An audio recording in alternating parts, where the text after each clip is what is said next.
Finally, Grand Dunman, the largest, most anticipated launch of 2023 is here.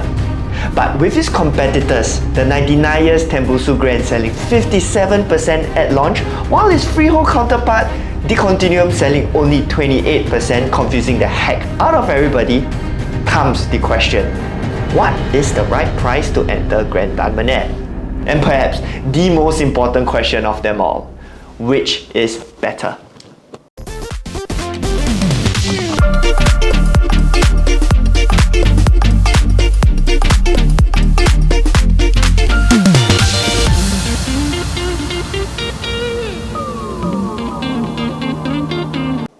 I'm not gonna leave you hanging. What I said earlier isn't a clickbait. I'm gonna share my thoughts right at the front of the video and leave out all the fluff.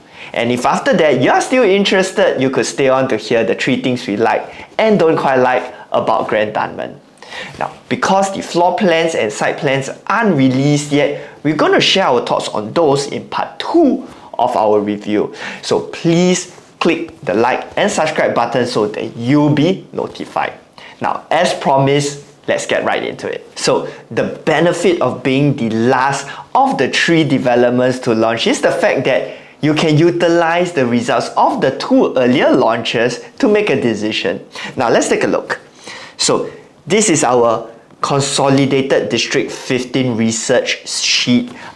You might have seen this before if you watched the 2 previous reviews that we have done, and so we have continuously updated it. So if you like a copy of this, just drop us a text. We'll be happy to send it to you. So now in this sheet, we have updated the transactions of the different developments, the comparable developments in District 15. And in this particular sheet, which I want to talk about, what I've done is to list down the land cost of the new launches, right? Starting with Leaf at MB, okay, and utilizing Leaf at MB's percentage differential between the average PSF sold and the land cost to estimate what I think the developers will launch Tembusu Grand, Continuum, Grand Dunman at.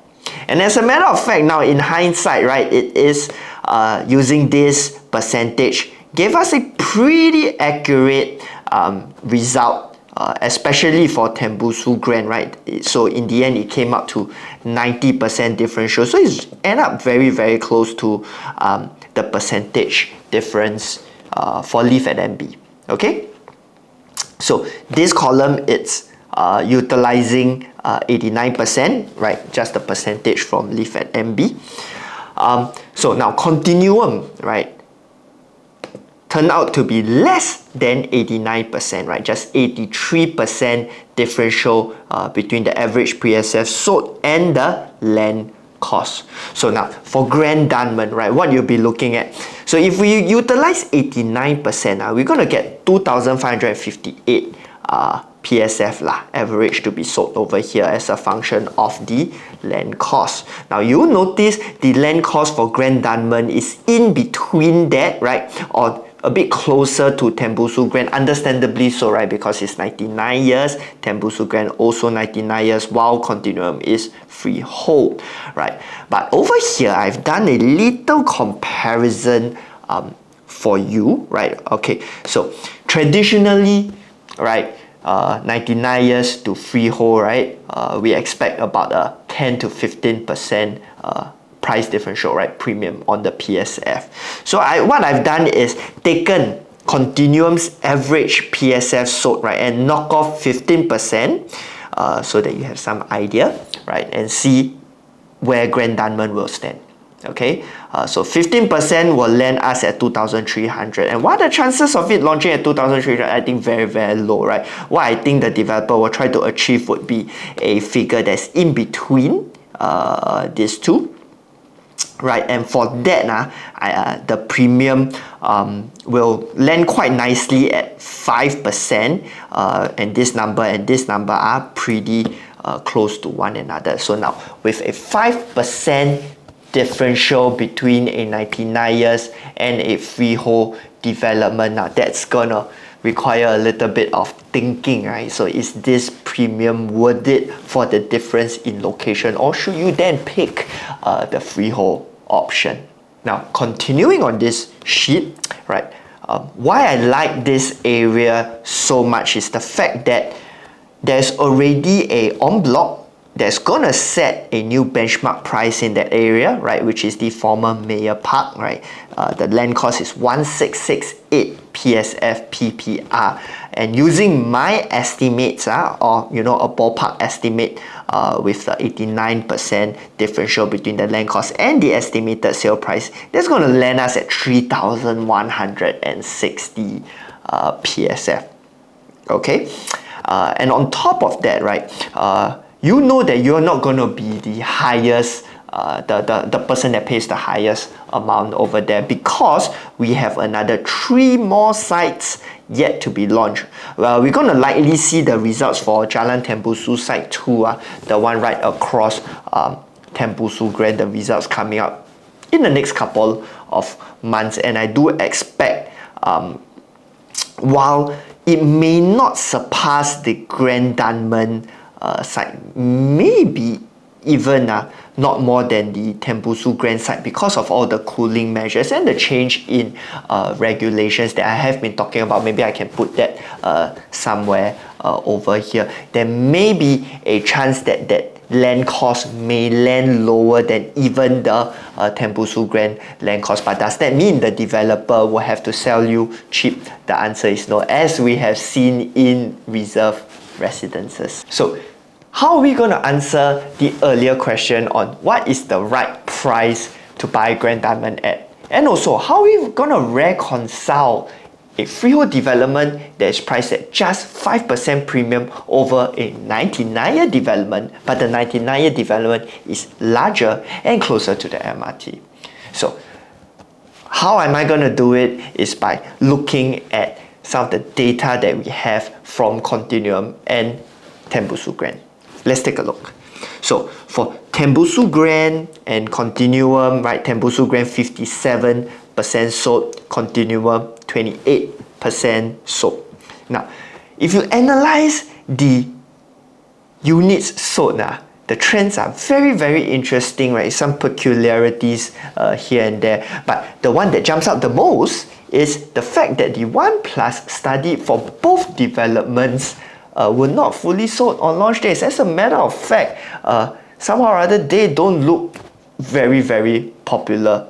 Okay, Tembusu Grand one, right? They sold 83 units with only 34 units left. Quite okay, right? But usually for the other developments or developments in the past, right, you always see the one bidders being snapped up at the get-go, the first to sell out. Okay, but in these two developments, they still have balance, and especially Continuum, very, very surprising, right? Only 3 units sold with 65 available. Later on, I will share with you the reasons why. Okay, then as we look at the 2 bidders, right? So Tembusu Grand, the 2 bidders fully sold, not a single one left, right? The 2+ study also sold through quite well with only 30 units left, right? But over in Continuum, the interesting thing is this, the 2+ study seems to be more popular than the 2 bidders. Again, later on, let's see if we can find out the reason why. Okay, for 3 bidders also, right? 3 bidders, you see for Tembusu Grand, right? It's quite obviously the 3 compact is more popular than the 3+ study, from the simple fact that the 3+ study still have 98 left while the 3 compact only have 13 left.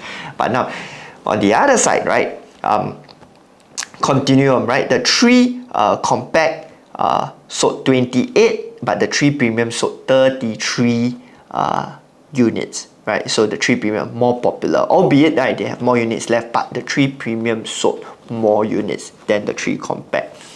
A bit different, right? Quite a bit different. Then the 3+ study only selling 6, while the 3+ study at Continuum, at Tembusu Grand selling 23. So now, if you just look at it like that, you may be quite lost and quite confused. Hey, like, why is it so? Right? To answer that question, we come down, and if you look at this, I think that's where things start to make a little bit more sense. Right? So now, first one to answer, right? Why the 1 plus study still got balance, and why the 2-bedder more popular than the 1 plus study?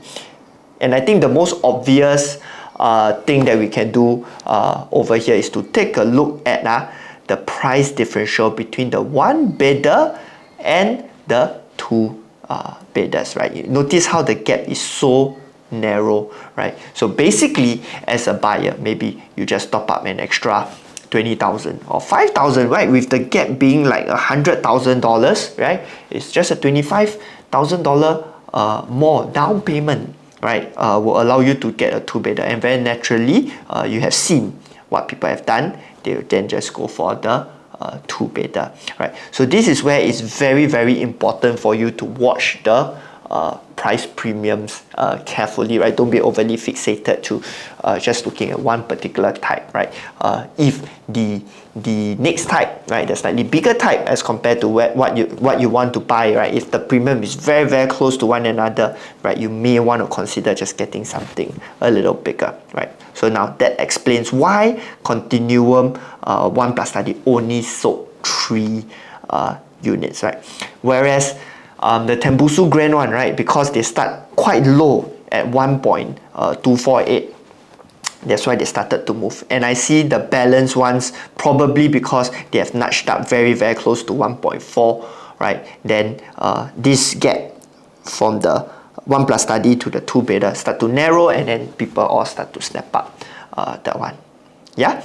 Next up, let's analyze the 2-bedders. Okay, so you see the number of sales for the 2-bedders for both Tembusu Grand and Continuum were very, very similar. You see the 2-bedders in Tembusu Grand 81 sold, 2 plus study 89, and then in Continuum 70 with 72 units sold, right? So very, very similar in terms of the take-up rate. Right, but the one thing you notice that is different, right, is that Tembusu Grand, they actually allocated quite a fair bit in terms of percentage more in for 1 plus study, and with that they had to then spread the load out and have a lot more 2 plus study and 3 plus study, right? So their 2 bedrooms, actually the number is lesser than these two. But now if we look at the Continuum side, right, 1 plus study is lesser, right? Instead they load their numbers over here in the 2 plus study and the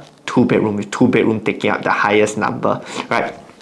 So with that, right, it's not 100% correct to say that, you know, the demand for the 2-bedder is not there, because I see that the numbers are very, very similar. It's just that there's a lot more available units over there, and I do expect the available units for these 2-bedders to be snapped up quite quickly in line with the Grand Dunman sales, because the price quantums are very, very attractive, because you just have to look at the price quantums available for 2-bedders over at Tembusu Grand. You know, all that demand is probably going to flow into this, right? It's unlikely to flow into the 1 plus study just yet because of where the price points are at, but you know, this is probably the most attractive one between the two right now. And now for the 3-bedder, right? Why the 3-bedder at Tembusu sold so well, whereas the 3-bedder at Continuum probably not so well, right?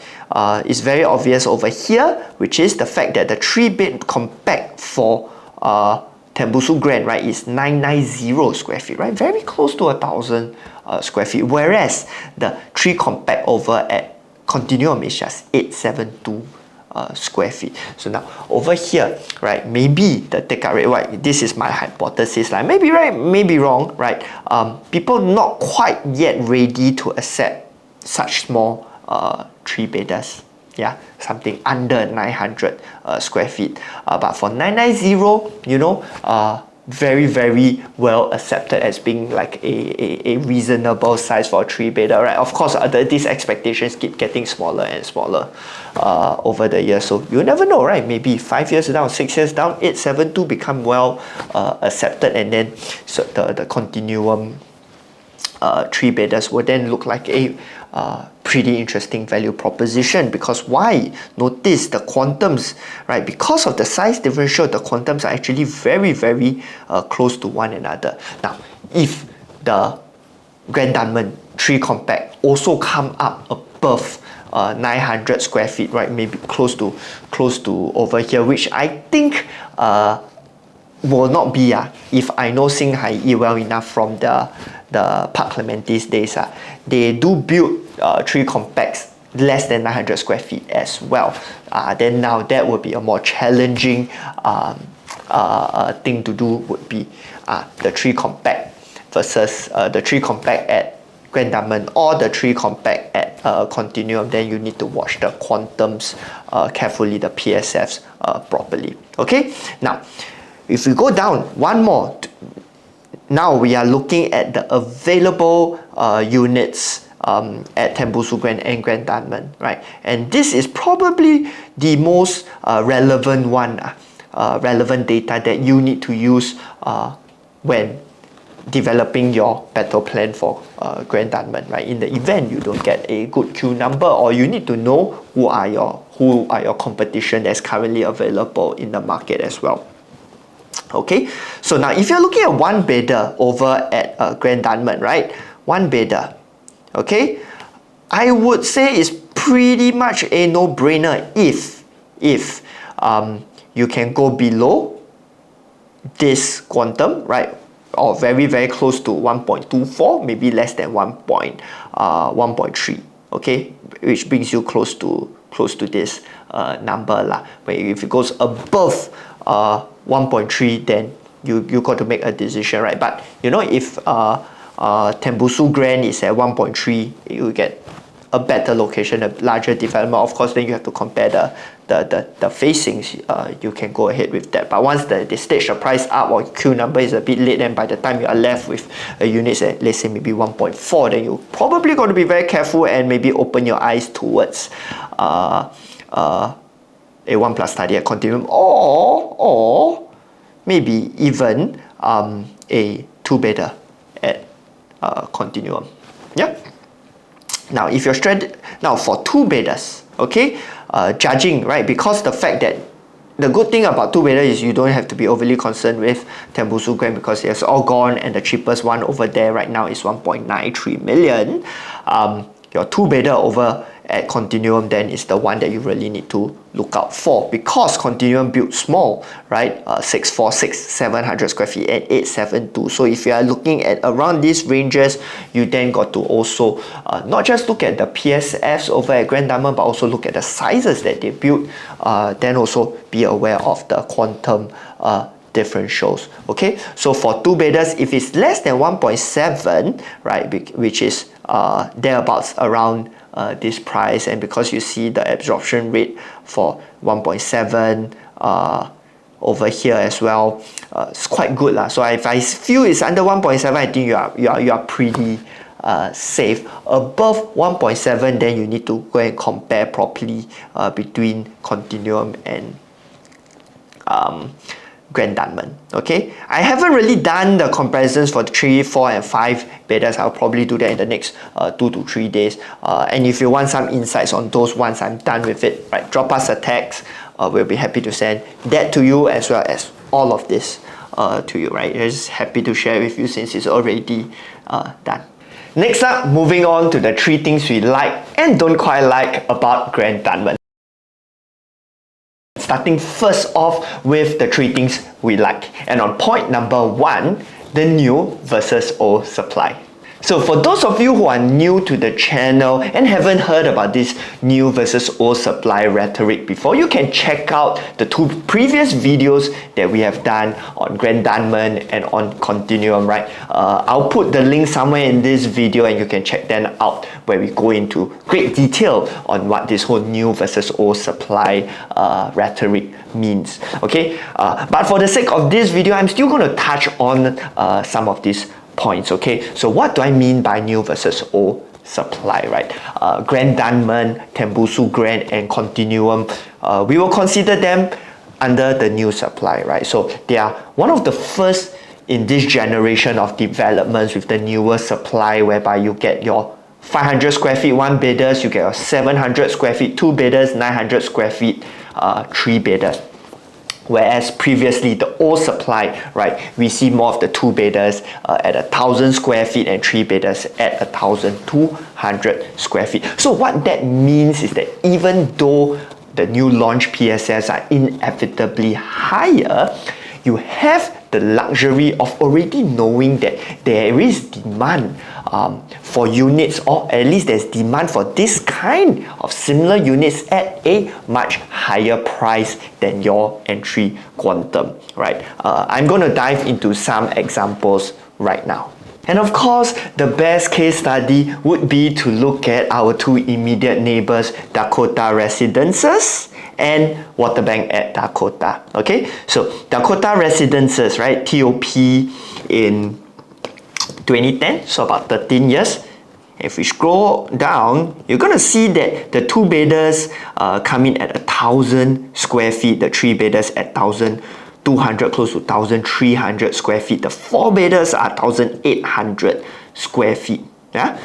So what that means, you look at the quantums that they are being transacted at 1.7 million for 2 bidders, 3 bidders 2.1 million, and 4 bidders already touching 3.2 million. These are actually very, very close to the entry prices of this new batch of developments, right?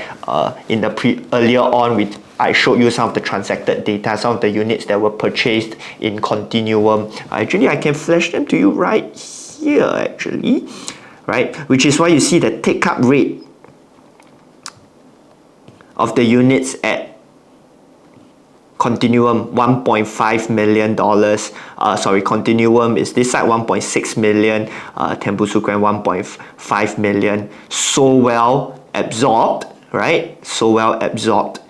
Because in the resale market, their alternative is to buy a 13-year-old 2 bidder at 1.7 million. Okay, now let's take a look at Waterbank. So Waterbank is a slightly larger development, but still smaller than what Grand Dunman is going to be, right? 616 units TOP in 2013, so 10 years old now.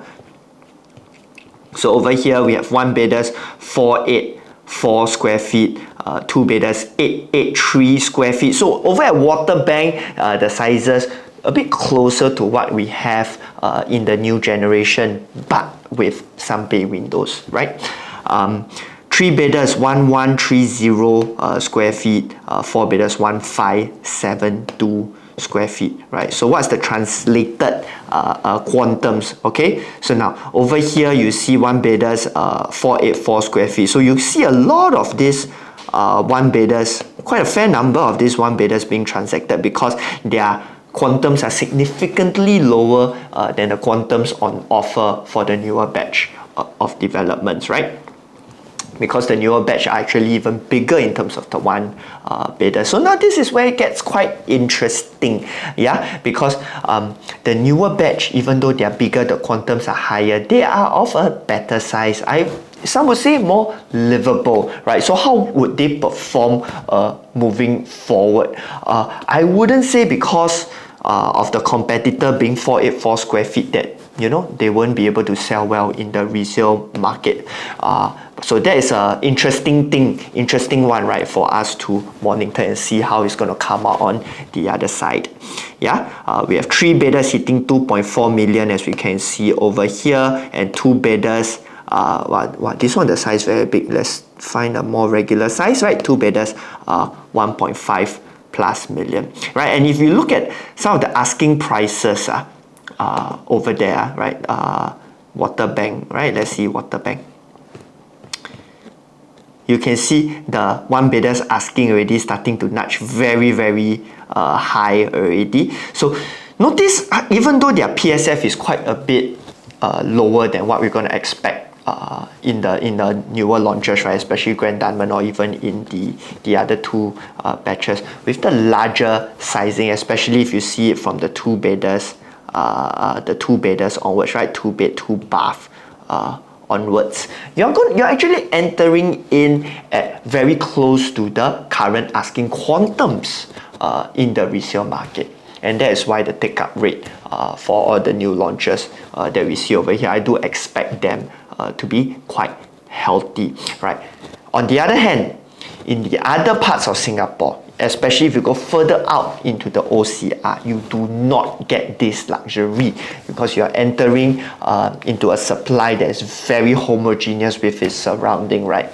All your neighbors are at 1,000 square feet for 3-bedders, right? You are entering at 1,000 square feet for a 3-bedders, but at a significantly higher PSF than your neighbor. So now, in order for you to visualize your exit, right, you probably got to use a little bit of creativity and a bit of plucking numbers out of thin air lah. And you know what's the best thing? You don't even have to answer the question of, hey, these newer batches, these kind of sizes, got people buy or not? Will there be demand for it? Because that trail has been blazed by our friends over at Seaside Residences. And in their journey and in the process of blazing that trail, they are also laughing all the way to the bank.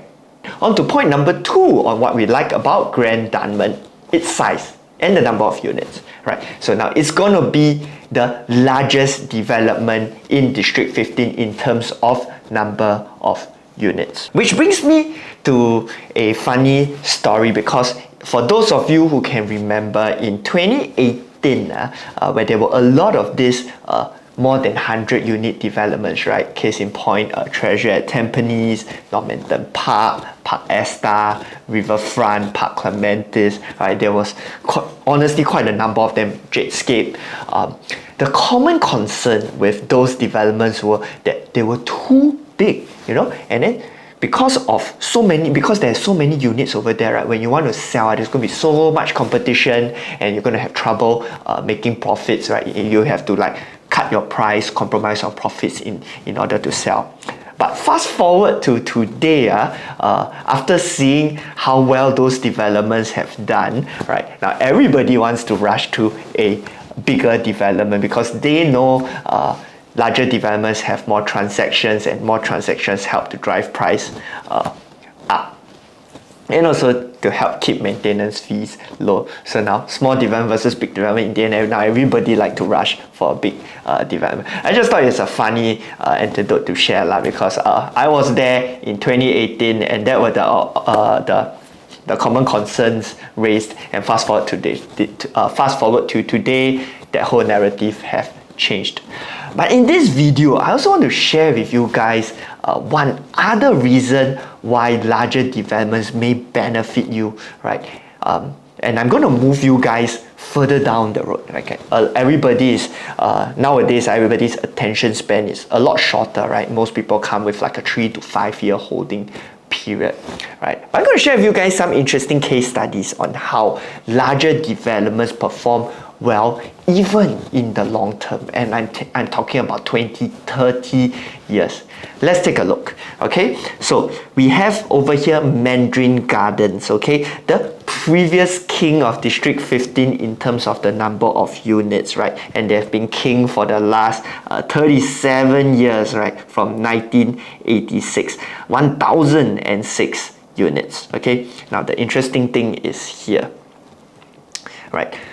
Again, traditionally, right, people would think, wow, 37 years development of a 99-year lease, or how to make money, right? Prices are gonna come down. So now, let's take a look, right? We have people buying in 2020, selling in 2023, right? Basically, right, smack after your SSD making $500,000. That's 9.2% annualized. That's gonna beat out a lot of new launch developments, okay? By 2017, sell 2023, 2-bedder make $530,000, right? 8.2% annualized. Now I'm going to show another case study, right? In the neighboring district, right? Not quite District 15, District 16, okay? We have Bayshore Park, okay? Same age, 1986, 37 years old, 1,083 units. Over here, right? We also see some pretty impressive numbers, okay? Two-bedder, buy in 2019, sell 2023, making $355,000. That's 9.8% annualized. Also gonna beat out a lot of new launches, okay? We have three-bedders, right? Two three-bedders over here. Buy 2017, sell 2023, making again $500,000, 7.4% annualized. Okay, so now I'm not, by sharing with you guys this number, I'm not trying to say, hey, all of you go and buy all these aging 99-year leasehold developments, right? That's gonna take another kind of investment thesis, another way to invest, okay? And it's honestly not for everybody, right? It's gonna take a good eye to pick the right units, to understand the potential demand, the potential risk factors involved. If that interests you, also, you can reach out to me, you can reach out to us. We'll be happy to help you with that as well, right? That's just one of the other alternatives that we share with our clients when it comes to purchasing units in the market today, right? But the takeaway from all of this, right? I have two takeaways, right? Number one, okay, why do they continue to do well despite their age, right? There's critical mass of attention, critical mass of demand, right? We all know somebody who have lived in Bayshore Park. We all know somebody who lives in or have lived in Mandarin Gardens before. So when you want to move into the area, or when you talk about an area, very naturally the conversation or this topic or this particular development will come up, right? And attention translates into demand, which translates into transactions, which then translates into profits, right? And then my second takeaway would be, if these developments were located in probably not as good an area as, let's say, District 15 or District 16, will they yield profits like that? I don't think so, right? So that tells me that the demand in that area is very, very strong, right? District 15 is an area with very, very strong organic demand, right? And with prices of the newer batches of condominiums or the medium batch of condominiums, right? Your Amber Park, your one Amber or the S-Star, the prices moving to that kind of price points. And basically the new supply matching in terms of the quantums, right? People are still buying up the supply that's 30 over years old because they just want to live in that area. So now this is probably a supplementary point on the second point of what I like about Grand Dunman is the fact that it is located in a very, very good area with very, very strong organic demand. On to point number 3 on what we like about Grand Dunman. Is going to be the best out of the 3 in terms of attributes. What do we mean by that? Number 1, it's going to be the largest out of the 3 with the most number of units. Number 2 is going to be located closest to the MRT. And number 3 is the only one out of the 3 that offers unblocked sea views, especially if you're going to get high floor south facing units. But having the best attributes doesn't necessarily mean it's going to be the best across the board. Why do I say so? It's because we still have 2 parameters that is still unknown to us. The first of which is layouts. Okay, for those of you who are familiar with the area, have visited the area before, especially Waterbank at Dakota, you're going to notice some of the units over there have a little bit of odd shape, especially near the entrance, the 3 bidders, right? I for myself have brought one of our clients there before. Everything else checked the boxes, right? Why I shared Waterbank at Dakota as a case study, of course, is because it's so near to Grand Dunman, right? Attributes are very, very similar. Okay, so saw the unit, high floor, south facing unit, so you will get that beautiful sea view from far, right? But still the view very, very nice because it overlooks the landed in the south, right? But at the end of the day, it didn't quite rank up there in terms of the units that they shortlisted, right? The reason is because of the layouts. So the conclusion from this is that, you know, attributes wise can be very, very good, but if the layouts are not ideal, and especially for this case, right, whereby there's 2 other developments of very, very similar age TOPing at thereabouts the same time, right? Layouts is all the more important, okay? And then there's the parameter number 2 that is still unknown to us, which is the price.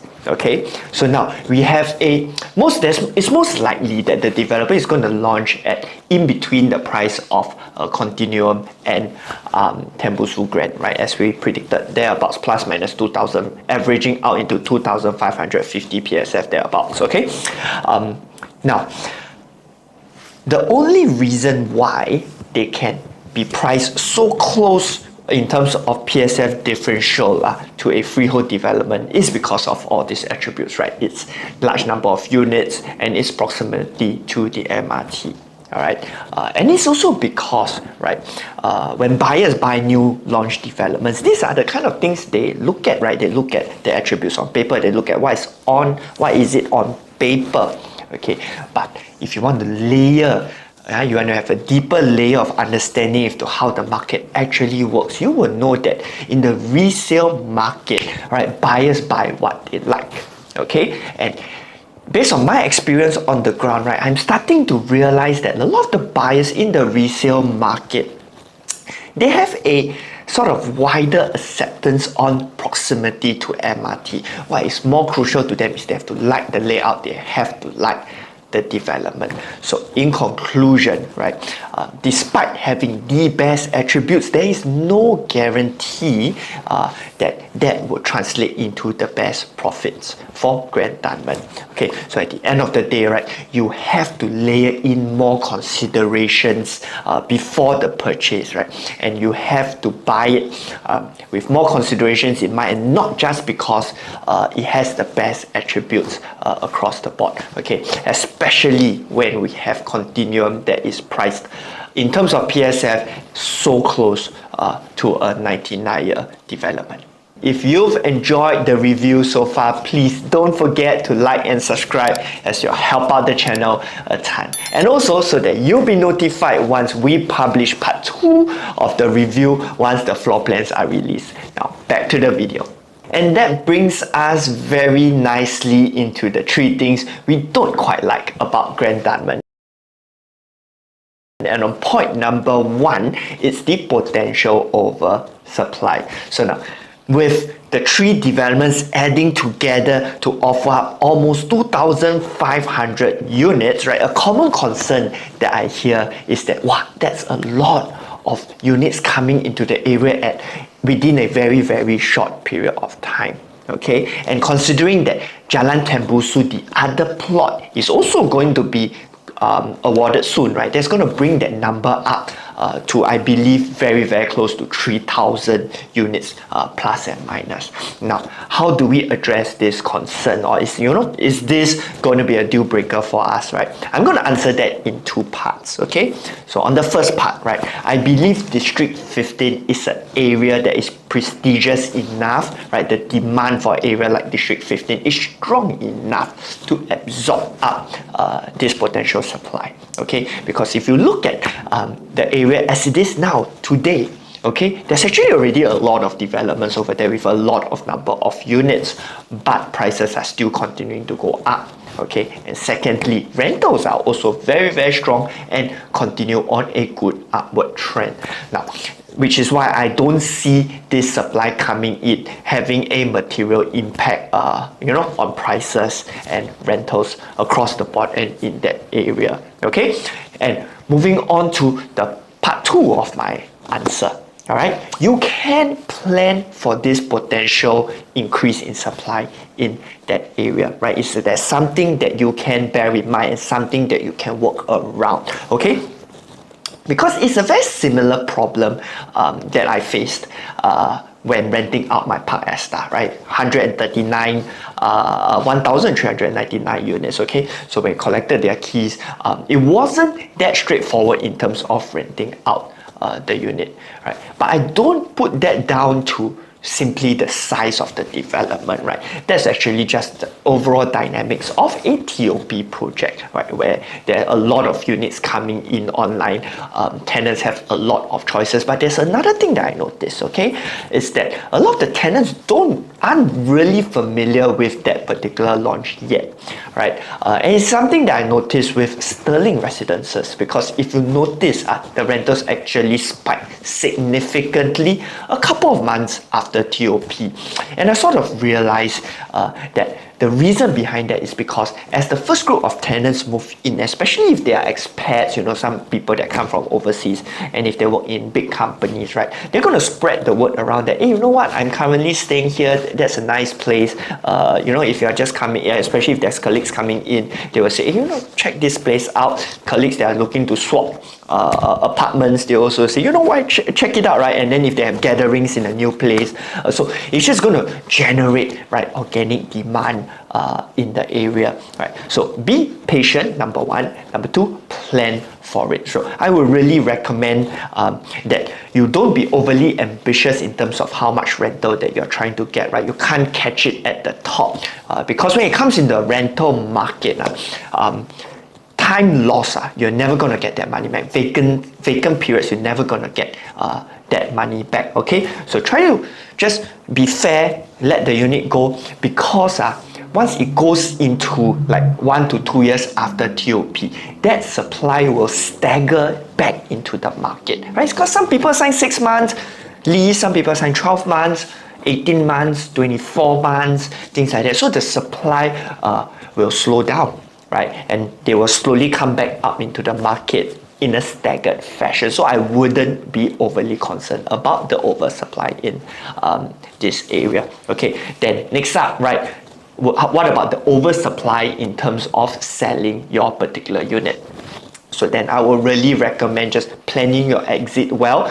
Don't be overly optimistic, right? 3 years right at TOP, let's say right at TOP, right? Because TOP is going to take more than 3 years, okay? So, you know, you may want to avoid selling right smack at TOP where buyers have a lot of options, but you probably wait it out a little bit, monitor the market and let the market come to you. On to the second point on what I don't quite like about Grand Dunman. It's not quite prime District 15. What do I mean by that? So if you speak to the people that are familiar with District 15 or actually live in District 15, they're going to tell you that the real prime District 15 lands within the areas near Mayor and Amber, right? And as we spread out from there, it gets somewhat less prestigious, right? So after the Amber Mayor area, right, the next up will be the Franco area, Siglap area. And as they start to move towards the Dakota area where Grand Dunman is starting to come really close to where, you know, Geylang is. And, you know, some people may complain that it's not quite prime District 15, right? And then adding on to the fact that the launches are going to be launching at 2,500 PSF, 2,600 PSF. That is very, very close, if not slightly more than the kind of PSF that we see at the Amber, maybe even the Mayor area. People will be like, you know what, is it really worth it, right? Of course, we discussed on this in the earlier point about the new versus old supply. So even though the PSF may be a bit lower, it's unlikely you're going to get a like-for-like kind of unit over in the Amber area anyway, okay? So now, my answer to this concern really is the fact that my on-the-ground view is that the demand in the area is still quite high, is still quite good, right? I very rarely hear the concern that this area is near to Geylang, that kind of thing, okay? And the people that come into the Dakota area, they're actually not coming into Dakota area because it's in District 15, but more so because they like the area, the vibes of the area with the, you know, the park connector, the river, you know, and its proximity to the CBD and Suntec City. The closest example I can give to you would be Queenstown, right? So you can call probably Dakota the Queenstown or Tiong Bahru of the East, okay? is because the people that go there, the people that I bring to go to the area, I very rarely hear them say, you know, I'm not a fan of this particular area, I don't really like that area, right? Most of them do quite like and will at least, you know, consider actually moving there. On to the last point of what we don't quite like about Grand Dunman, point number 3, the uncertainty. Like we mentioned earlier, there's still two very important parameters that we still don't quite know yet. Of course, as per the shooting of this video. By the time the video is published, I believe the layouts would already be known. But we will not know the price all the way until launch day itself, right? And so we still have to deal with the uncertainty of like, so how much exactly are they going to price it at? What if the developers are greedy and price it very, very close to the freehold prices of Continuum, okay? Right? And there has already been 2 launches over there, of which there has already been 589 units sold as of today, right? What if there is not enough demand for the remaining units in Grand Dunman? What if the developers don't sell sufficient units because it's 1,000 over units, right? They don't sell enough, they start to drop their price later on. So there's so many uncertainties, and of course, the most important one of them all, it's balloting. So are you going to get a good number? Are you even going to get a chance to buy a unit over there? So now, how do you overcome all this uncertainty, or how do you best prepare for all this uncertainty? Is to have a really clear plan, right? So if I were you, if I was actually buying into a unit in Grand Dunman, what I would do, I wouldn't be narrowly focused or overly focused and going like, okay, I'm just going to wait for that and see what it comes out. I'm going to wait for my ballot number to come out, right? Because the fact is that there are still available units over at Tembusu, Grand and Continuum. Even if you don't want to buy those, you need to at least know what's the competition that you're dealing with, or to at least also to understand, are they offering you a good viable alternative, okay? Because right now the sales on those 2 developments aren't really moving that much, and understandably so, because everybody that wants to buy in that area, either they have already bought or they are waiting for the details of Grand Dunman. But everyone is now taking a step back and planning how they're going to play their cards. So I do expect the sales of the other 2 developments to start moving as well, thereabouts plus minus, right, the time of the Grand Dunman sale. So you need to know and you need to be able to act quickly. If not, by the time Grand Dunman data is out, the prices are out, the people that cannot get the unit over there, they will all swing out to buy the other 2 developments, and before you know it, you're totally priced out because all the cheaper units have all been bought out, right? So make sure you have a very clear battle plan in mind, okay? And right now we still have about a month or so to launch. It's great time for you to do your homework, okay, to understand, you know, not just the alternatives, right, but also the competition, okay? Or you could steal our homework, right? You have seen us put it into the Excel sheets over there. We have comparisons between Grand Dunman, Tembusu, and Continuum. We also have the alternatives in the resale market all throughout the District 15, right? All you have to do, drop us a text. We'll be happy to send that to you. So in conclusion, the 3 things we like about Grand Dunman. Point number 1, the new versus old supply theory, right? It's not everywhere in Singapore that you have the luxury of being able to see that in the resale market, there's already been quantums being achieved that is even higher than the quantum entry of your new launch. Okay, point number 2, the size of the development. So Grand Dunman is going to be the biggest development in District 15 in terms of number of units. So you're going to have a lot of transactions, and we have seen how a large development will help you in terms of your profitability. And also earlier on in the video, we shared a little bit about how the size of the development will also benefit you in the long run, especially for older 99-year developments. And on point number 3 on what we like about Grand Dunman is the fact that it has the best attributes. Out of the 3 launches in 2023, being the largest, being closest to the MRT, and being the only one that can potentially have an unblocked sea view. On to the three things we don't quite like about Grand Dunman. On point number one is the potential oversupply in that area. We expect close to 3,000 units hitting its TOP in a relatively short time span and in a relatively small vicinity. Now the question is, can District 15 absorb all that supply, and can you rent out your unit after you buy it?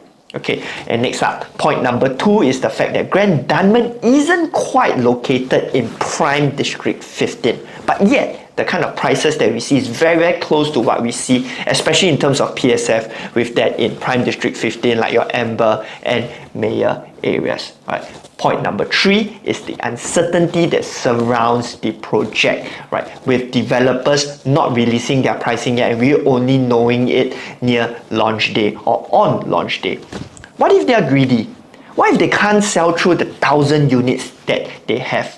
What if the demand in the area has already been absorbed up by the previous two launches? Will the developers reduce their price? So if our systematic, methodical, research-based approach appeals to you and you'd like to utilize a similar approach in terms of your property plan, or if you'd like to just hear our thoughts on whether or not Grand Dunman is the right product for you, and if it is, how do you have an objective game plan leading up to the purchase, feel free to reach out to us and I'll be more than happy to help you out. If not, till next time, bye bye.